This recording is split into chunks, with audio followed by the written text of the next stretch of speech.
Payment Protection Program, PPP news and information. This is from Intuit. Intuit is the owner of QuickBooks. Obviously, when people are looking into the Payment Protection Program, they're going to be looking into their bookkeeping. Many people use Intuit products, including QuickBooks, in that process. Going to go through their announcement here, and then we'll take a look at some of the resources that are provided by Intuit and QuickBooks after that part.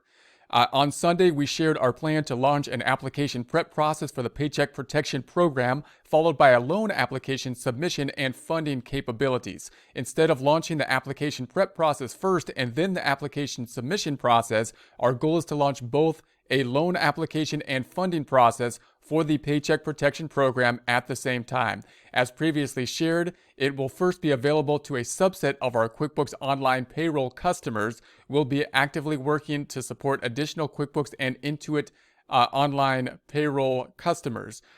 We've also created Intuit Aid Assist, and we'll have a link to that here. We'll take a look at that shortly. A free website with an interactive tool to help you evaluate whether you or your clients may be eligible for the federal relief loans. And this is a pretty nice tool. We'll take a look at that pretty soon. Has a question and answer kind of format that might be an easy format to answer questions. So if you're working at a CPA office or an accountant, or you're giving advice in some way, shape, or form, this little questionnaire thing might be an easy thing to get people to first look at with regards to this information.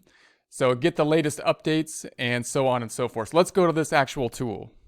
So I'm now on the Intuit website, and this is going to be the tools that they've put together so far. Intuit's the owner of QuickBooks, and we'll have a link to this in the description below.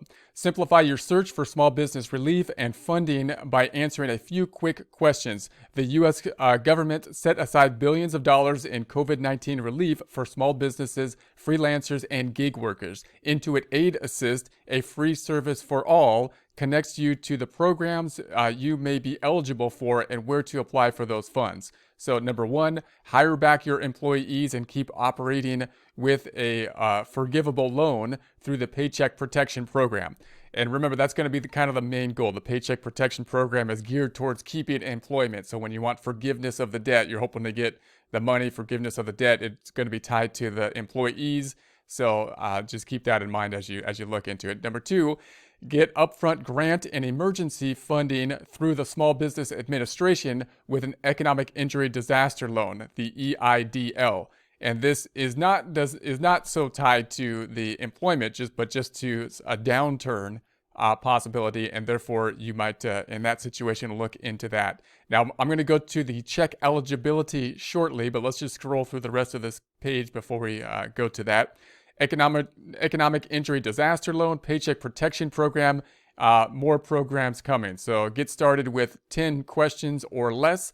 So it says, tell us about yourself, see your loan eligibility, and learn where to apply. And then you could stay updated here with your email. Has the frequently asked questions, can anyone use the Intuit Aid? It says yes.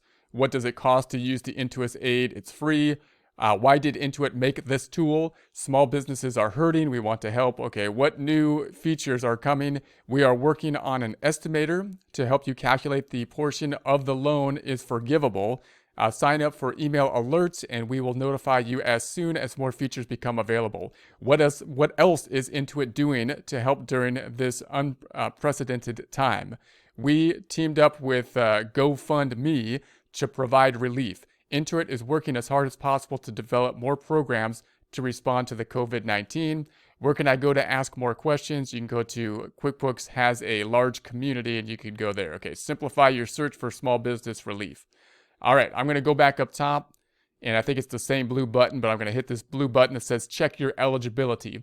And now this gives you kind of a question and answer type of thing, which again, is pretty good if you're just looking into this. If you're just looking into this, it could be overwhelming.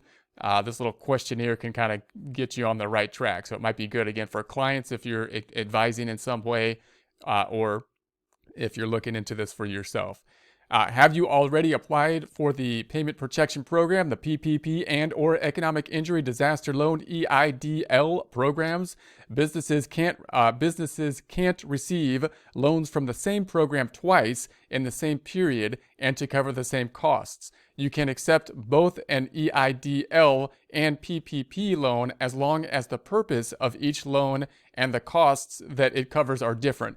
That's always been kind of a question when they put these two things out there, because most people, if they apply for both of these things, the question, of course, is, well, which one should I apply for? Can I get both of them?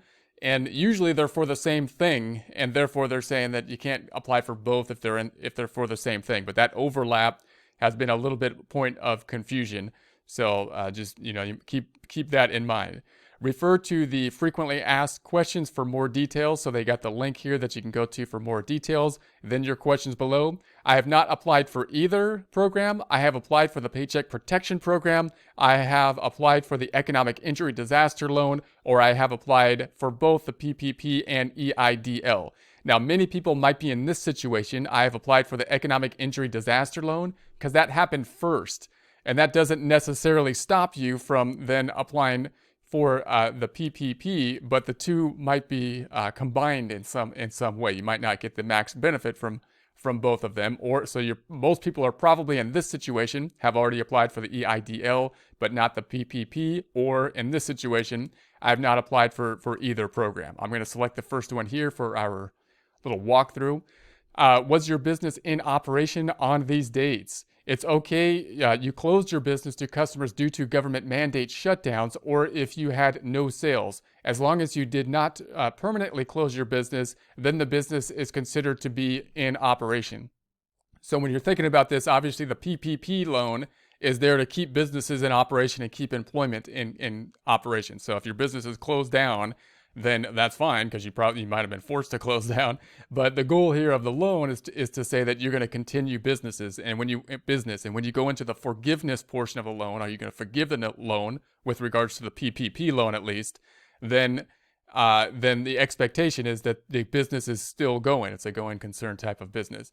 So in business, January 31st, 2020, February 15th, 2020, both January 31st and February 15th, or none of the above. I'm going to say both here, so I'm just going to say both and go next. What type of business do you own? Refer to the frequently asked questions for more details about small business definitions. So if you don't really know, you can go to the small business definitions. We have the self-employed or independent contractor, no employees. Now this is nice that they have this for us, because again, if you're a sole proprietor and you don't have employees, and you're looking at this stuff, you're going to say, hey, this stuff is all geared towards like employees and employment. I don't have employees. But really, the IRS treats you as an employee of your business. So you still want to kind of look into this kind of stuff. If you pay self-employment tax, Social Security, and Medicare, which you do for a sole proprietor, if you report on the Schedule C, then you still want to kind of look into this, and you may get some benefit. If you're a small business with employees, then clearly that's probably the bulk of people that this is aimed at. And then not profits under 501c3 or veteran owned under 501c19, or tribal business under 657AB2C or of SBA, nonprofits under 501D or E and 510CD or E, a cooperative, employee-owned, or ESOP, ESOP, or none of the above. So I'm going to assume most people are going to be the small business with employees. I'll keep that one.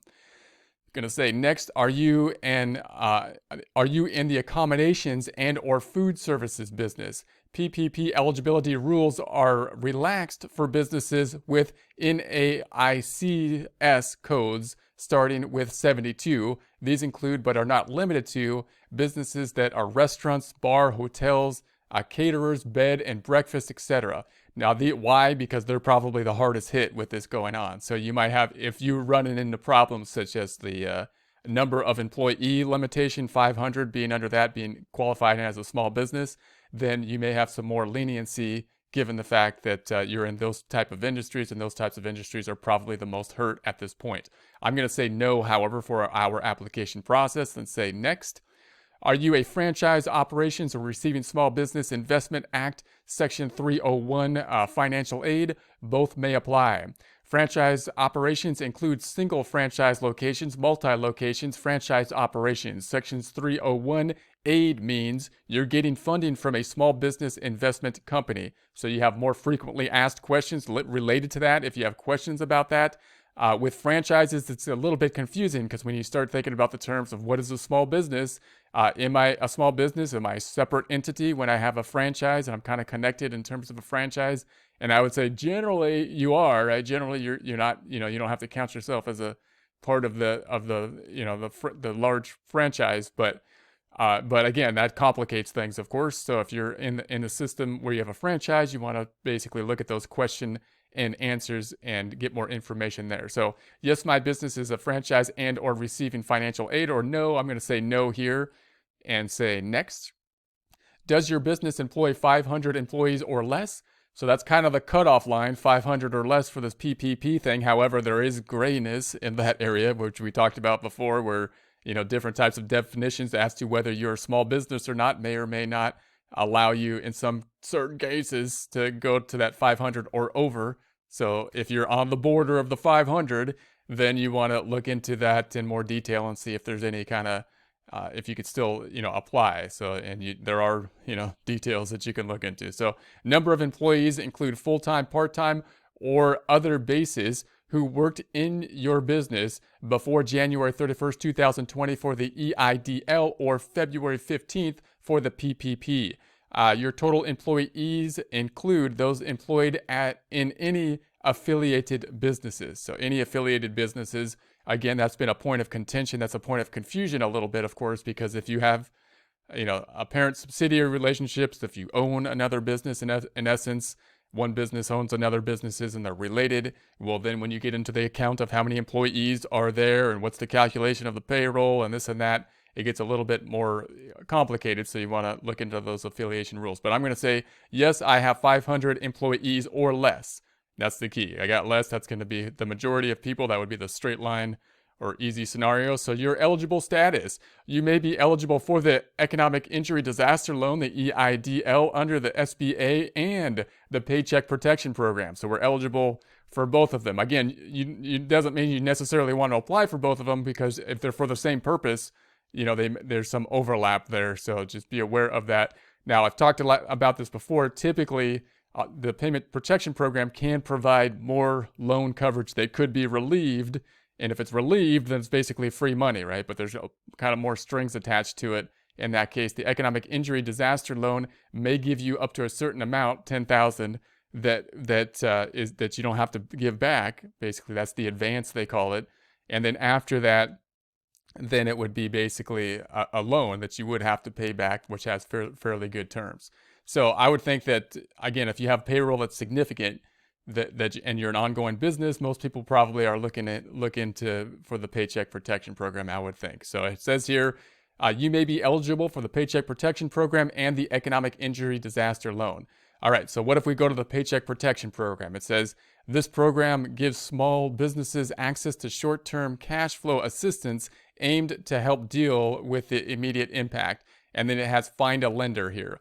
So if you have your institution or your bank that you're customarily doing business with, you probably want to contact them and see what you could do there. Now, there have been issues with people that don't have a good connection with a lender or a bank.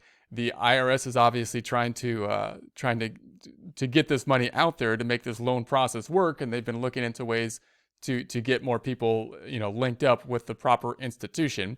So if you're having issues in terms of finding a lender, then you might want to use their resource here. And this is actually directing us to the SBA Small Business Administration website, and then you can move from there and check that out. So I won't go into detail on that. So I'm going to close that back out.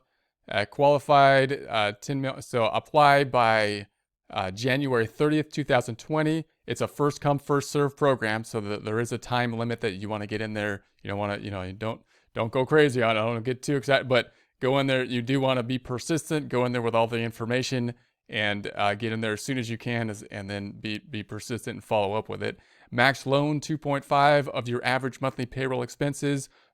Portion may be eligible for loan forgiveness. So that's key, right? Loan forgiveness means you got a loan, but they forgave it. So like, you don't have to pay it back. Not only that, usually when they forgive the loan, you have to include that in taxes because you got income. They would call it income, but I believe at this point it's even forgiven for income. So that's basically money that they would forgive, and you don't have to pay it back, and may not even have to include it as income, which it would be. Okay, so interest rate, 1%. So if any portion that isn't forgiven, you've got the 1% interest rate. That's pretty good. And then you got 2-year maximum term, no payment required in the first 6 months, no collateral personal guarantee required. Which again is obviously, if it was a normal loan and you were taking out a substantial amount of money, especially if there was the times of trouble, they would want some kind of collateral, like putting the business down, property down, real estate down, and then if you didn't pay the loan back, they can have recourse and take the property or whatnot. But not the case here, because again, the goal is to basically have the forgivable loan to have stimulation of the economy. So there is that. And then on the other side, we have the Economic Injury Disaster Loan. The SBA provides low-interest disaster loans to businesses of all sizes, private, nonprofit organizations, homeowners, and renters. So if you want to apply for that, then you're not going to an institution here. Notice here you're going straight to the SBA, and there's an application form right on the SBA website, as opposed to the PPP, where they directed you to the SBA website, but not to file an application, to find a lender. You have to go through the lender over here, which means like a bank. Over here, you can actually go straight to the SBA website and file application right there. So this is actually an easier process. This over here, Paycheck Protection, probably has more potential benefit for many people. But there's a lot, more strings you got to go through to do that. Okay, so then apply by December 31st, 2020. Advance grant up to $10,000 within 3 days after receipt of application. Interest rate 3.75, 2.75 for nonprofits. So that's a pretty solid rate for a loan, right? So again, the idea here is you get $10,000 that could be an advance, meaning you don't have to pay it back. And then anything above that, you can continue to get a loan above that. You would then have to pay it back at a fairly standard or reasonable, a good rate for that amount of money, 3.75 or 2.75 for not-for-profits. Up to 30-year maximum term, can defer first payment for up to 1 year. No personal guarantee required below $200,000. So that's again no guarantee below the $200,000. So there's the comparison. Pretty nice little question and answer to at least get people started on this pretty nice little tool from Intuit.